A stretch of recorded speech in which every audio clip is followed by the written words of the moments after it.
The minimum wage for 2023 has been raised by 5% from this year. But neither Labour nor management are willing to accept the decision.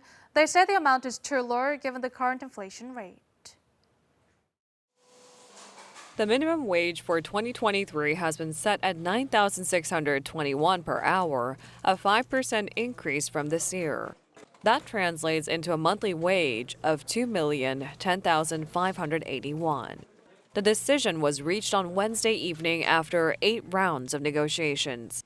The public interest members of the Minimum Wage Committee proposed the hourly wage of $9,621 at around 10 p.m. as the labor and management sides could not narrow their differences.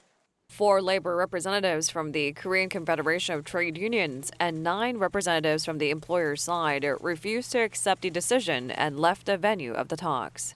The employer members left after the decision had been announced, technically abstaining from the vote. So the final result of the vote, 12 in favor, 10 abstained, and 1 against. The 5% raise is lower than the double-digit increases in 2018 and 2019, but it is higher than the 2.9% and 1.5% raises in 2020 and 2021, respectively.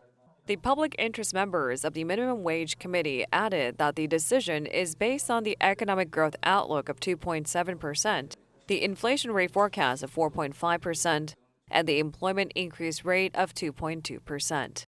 실질 생계 수준을 보장하는 차원에서 소비자 물가 상승률을 결정 산식에 중요한 요소로 고려했다라고 이해해 주시면 될 것 같습니다. When asked if the decision was made hastily to meet the legal deliberation deadline, which was Wednesday, the members replied they didn't think it would be sound to add risk to the state of the economy by postponing the decision on minimum wage. Both labor and management strongly blasted the decision. The labor side says a 5% raise is not enough to cope with the rising inflation and will only exacerbate inequality and income polarization. Management says small businesses and SMEs have already hit a limit in paying their employees amid rising costs.